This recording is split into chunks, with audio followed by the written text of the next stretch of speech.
از ملک غریبه دست شوید دادا، گلهای امید خود ببوید دادا. دیشب زن همسایه مرا گفت صغیر، معنای صغیره چیست؟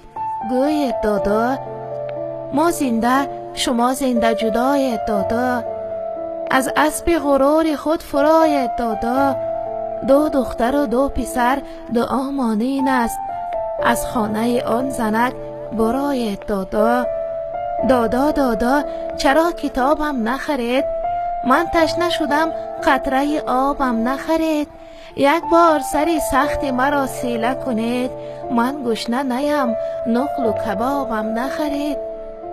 آفتاب اگر مشعله افروزد چی؟ مهتاب به من دیده اگر دوزد چی؟ من مهر و محبت شما را خواهم دادا، دلتان به من نمی سوزد چی؟ پاپوش یگانم درید است دادا، هوش از سری سخت من پرید است دادا. پاهای کفیدم چنان خونشارند، این حال مرا سگی ندیده است دادا. دادا دادا شما کجایید دادا؟ حسرت به دلم چرا نآید دادا؟ همسایه برای دخترش کرته خرید، از بهر خدا چی کم نماید دادا؟ در پیش زمستان خنک است دادا، پیراهن خواهرم تنوک است دادا. دادرچه امسال به مکتب نرود، محتاج به کاستیوم و بروک است دادا. دادا دادا شما مرا میشنوید؟ درد دل بیمار مرا میشنوید؟ من گله بسیار ندارم دادا، این گریه افگار مرا میشنوید؟ شبهای دراز مادرم میگرید، از گریه شوهر دادرم میگرید. باور دارد که می بیاید یک روز، این خواهر خوش باورم میگرید. دادا دادا از کیمیا پنجم هست، از فن زبان عروسی رنجم هست. هرچند لباس ورزشی نیست مرا، یک دفتر خاطرات پرگنجم هست. دادا دینه 2 تا شکلات آوردم، پولدار شدم رفته سالاد آوردم. از بس که برای خواهرم کرتکه نبود، از خانه یک زنک خلعت آوردم. از شادی خواهرم چنان شاد شدیم، یک لحظه ز بند گریه آزاد شدیم. این چند خلعت که به گریبان بوده است، از ناله خواهرم به فریاد شدیم.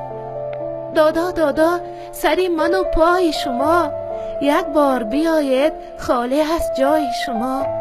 یک شهرک خرد و ما جدای امزی هم، دادا دادا وای من و وای شما.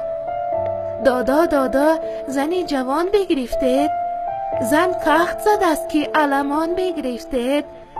از نام خوش شما چی مانده است دیگر، این لحظه که نام زن کلان بگرفتید. دادا دادا زراحتان برگردید، از پیش زن خودخواهتان برگردید. تا عمر بود انتظارم دادا، بر منزل و بر درگاهتان برگردید. در خانه ما صورت دادام هست است، در جای بلند و یک وجب چنگ بسته است. هرگه که ببینیم آچم میگوید، از چنگ زن خودخواه داداد رست است. هر لحظه که من نفس برارم دادا، از کنج دلم هوس برارم دادا. هرچی کنم نمی بیاید آخر، آرزوی امید عبس برارم دادا. دادا دادا علم کشیدم دادا، از اشک زیاد نم کشیدم دادا. نادیده جوانی پیر شدم، میفهمید؟ از زنده جدایی غم کشیدم دادا.